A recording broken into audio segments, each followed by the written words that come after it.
Улсын их хурлын дарга эрхэм гишүүдээ. Монгол Улсын засгийн газраас 2025 оны 3 дугаар сарын 26-ны өдөр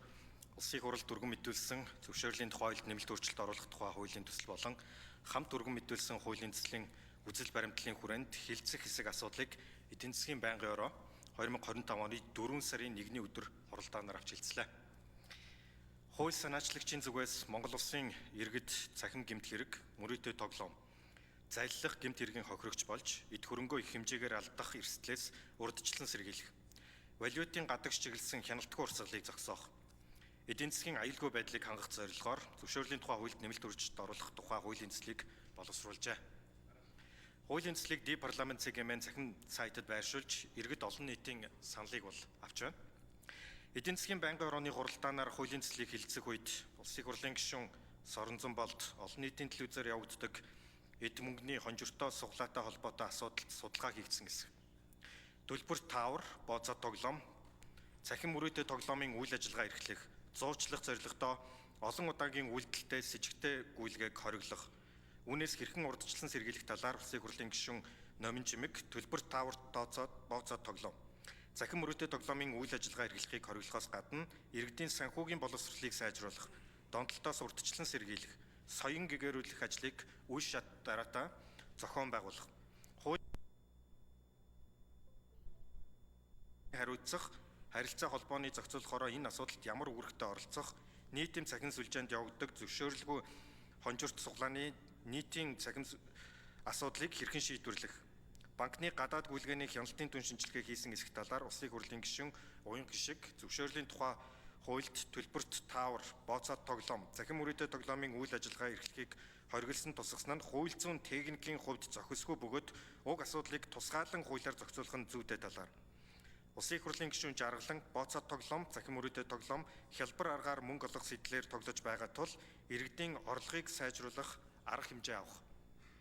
ажлын байрыг нэмэгдүүлэх, мөрөөдөө тоглоомын талаарх хууль эрхцэн зохицуултыг боловсронгуй болгох, хуулийн төслийн танилцуулга, үзэл баримтлалд тодорхой нэг компани нэрийг дурдж нэг компанид чиглэсэн байдлаар хууль тогтоомж батлах нь зохимжгүй байгааг цаашид анхаарах. Банкны гадаад гүйлгээ хэрхэн хянах талаар Улсын их хурлын гишүүн Сэд Дорж хуулиар хориглохоор болж буй төлбөр таавар, бооцоо тоглоом гэсэн агуулгад бооцоод морин уралдаан болон бусад спортын тэмцээн уралдааны бооцооны асуудал хамаарах хэсэг талаар асуулт асууж хариулт авлаа. Мөн Улсын их хурлын гишүүн Номин Чимэг үүсэт байгаа асуудлаар хуулиар хориглох арга хэмжээ авч байгаа нь зүйтэй боловч хуулийн хэрэгжилтийг хангаж ажиллахад голлон анхаарах, шин төрлийн гэмт хэргийн талаар судалгаа тооцоо хийж иргэд цахим гэмт хэрэг, залилангийн хохирогч болох, эд хөрөнгийн их хэмжээгээр алдах эрсдлээс урьдчилан сэргийлэх, соён гэгэрүүлэх ажлыг оновчтой зохион байгуулах талаар Улсын их хурлын гишүүн Уян гишиг засгийн газрын хууль тогтоомжийн төсөл боловсруулахдаа хууль зүйн техник болон холбогдох хуулийн зарчмыг баримталж,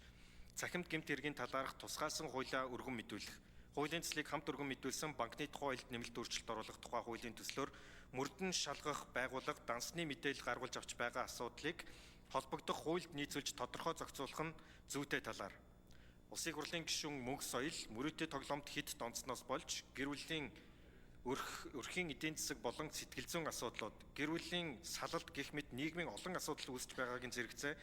мөн Монгол улсаас гарах гадаад валютын томоохон урсгал үүснээс төлбөрийн тэнцэлд сөрөг нөлөө үзүүлж байгаанд зохицуулалт шаардлагатайг илэрхийлж цахим мөрөөдөө тоглоомтой холбоотой асуудлыг баримтжуулан олон нийтэд түгээх, мэдээлэлээр хангах ажил хийгдэх, өргөн мэдүүлсэн төсөл нь хууль хоорондын зөрчил үүсгэж болцсошгүй талаар зарим хуульчдын гишүүн хэлж буг харгалзан үзэж альва хөндөж буй асуудлыг цогц байдлаар шийдвэрлэх нь зүйтэй талаар. Улсын их хурлын гишүүн инх цэцэг ард иргэдийн эрхийг хамгаалахын тулд хуулийн төслийг маш яаралтай батлах нь зүйтэй талаар. Улсын их хурлын гишүүн Батнаа Арамдал цахим мөрөөдөө тоглооноос болж иргэдэд нийгэмд хор хохирол учирч байгаа энэ хуулийн зохицуултыг яаралтай батлах нь зүйтэй талаар. Улсын их хурлын гишүүн Жаргалан прокурорын байгууллагын зөвшөөрлгүйгээр цагдаагийн байгууллага иргэдийн дансны мэдээллийг шууд гаргуулan авах эрхийг нээж өгч байгаа зохицуултыг дэмжихгүй байгаа талаар. Улсын их хурлын гишүүн Учрал цахим мөрөөдөө тоглоом зохицуулах хууль эрхцэн орчныг сайжруулах хуулийн төслийг Улсын их хурлаар яаралтай хэлэлцүүлэн батлаж төрийн байгууллагуудын чиг үүргийн дагуу ажиллаа хийх боломжийг бүрдүүлэх шаардлагатай талаар саналаа илэрхийлсэн болно.